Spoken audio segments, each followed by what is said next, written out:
One day, he met Adiz. She was everything he could have ever imagined in a woman: beautiful, intelligent, confident, and independent. They met during a campus event, where they instantly hit it off. Adiz was funny, easy to talk to, and someone who made Chuka forget about his worries, even if just for a little while. She seemed to like him too, and soon enough, they started dating. At first, everything seemed perfect. Chuka was thrilled to have found someone who truly seemed to understand him. But there was one catch that he hadn't fully realized until later. Chuka had always been a determined young man. He had dreams, big ones. He had goals, ambitions that stretched far beyond the small, humble town he grew up in. But there was one problem: Chuka was broke. Not in the sense of not being able to afford a luxury now and then, but broke in the sense of struggling to make ends meet. He was a university student, working part-time jobs, and trying to juggle academics, social life, and the reality of being financially unstable. Life was tough, but he was pushing through. Then, one day, he met Adiz. She was everything he could have ever imagined in a woman: beautiful, intelligent, confident, and independent. They met during a campus event, where they instantly hit it off. Adiz was funny, easy to talk to, and someone who made Chuka forget about his worries, even if just for a little while. She seemed to like him too, and soon enough, they started dating. At first, everything seemed perfect. Chuka was thrilled to have found someone who truly seemed to understand him. But there was one catch that he hadn't fully realized until later: he was broke, and Adiz wasn't. She came from a well-off family, always had money to spend, and was accustomed to a certain lifestyle. The financial gap between them began to show in ways Chuka hadn't anticipated. The relationship started casually enough.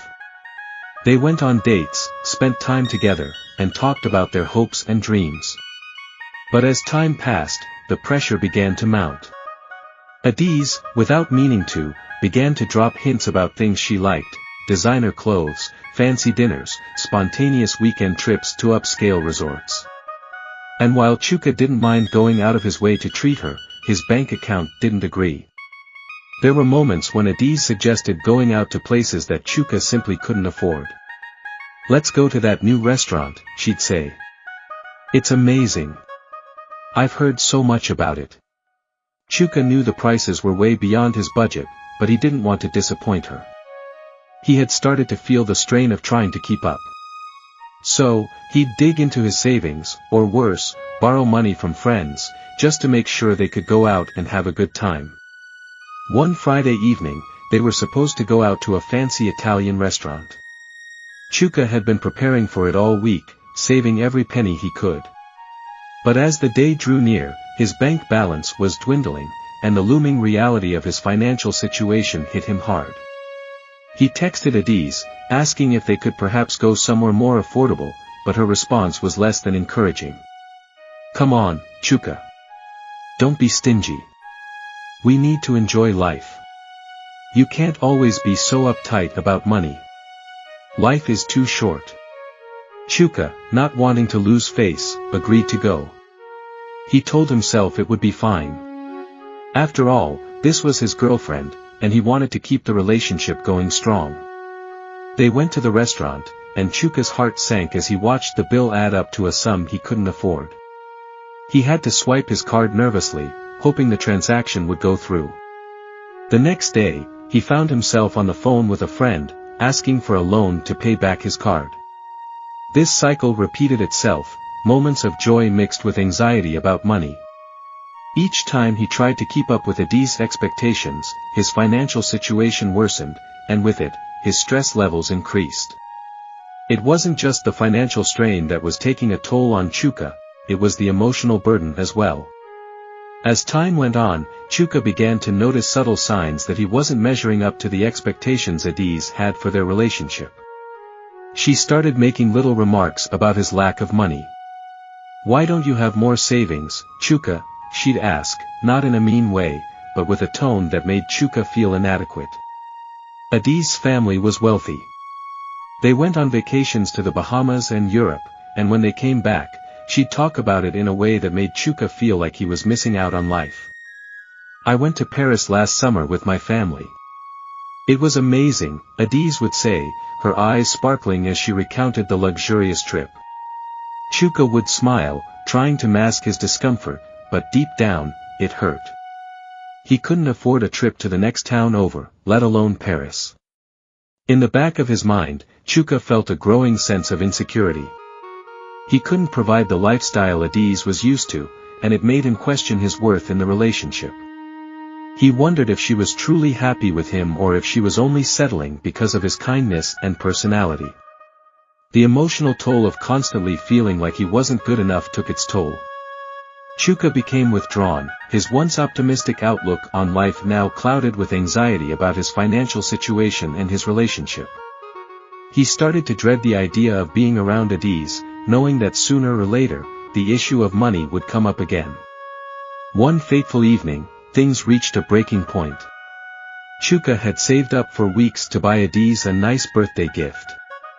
He wanted to show her that he cared, despite his financial struggles. The gift was simple but meaningful, a leather wallet that he had painstakingly saved for. It was nothing compared to the gifts she might receive from her wealthier friends, but it was the best he could afford.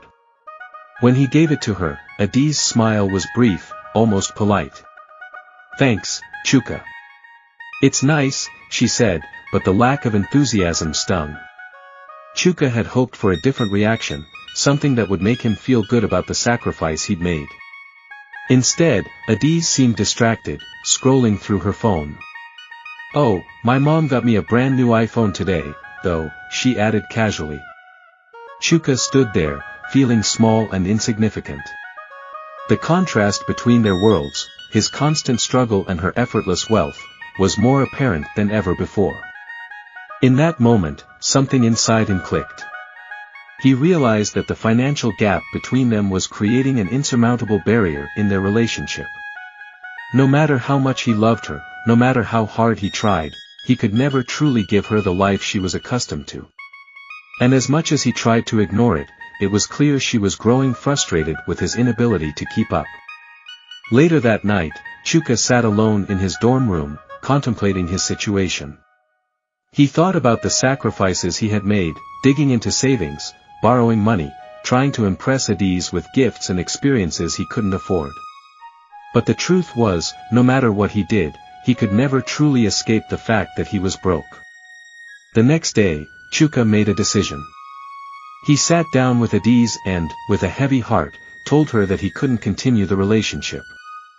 He explained that his financial struggles were taking a toll on his emotional well-being and that he needed to focus on building himself up before he could be the partner she deserved.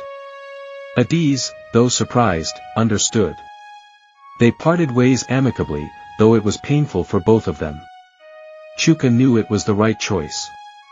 He needed to focus on his education, his career, and his financial stability before entering into a relationship that could potentially cause more harm than good. Looking back, Chuka understood the deeper lesson: being broke and being in a relationship isn't easy. While love is a beautiful thing, it requires emotional and financial stability to thrive. Chuka had learned that trying to keep up with the expectations of a partner when you're financially unstable can lead to unnecessary stress, insecurity, and emotional strain.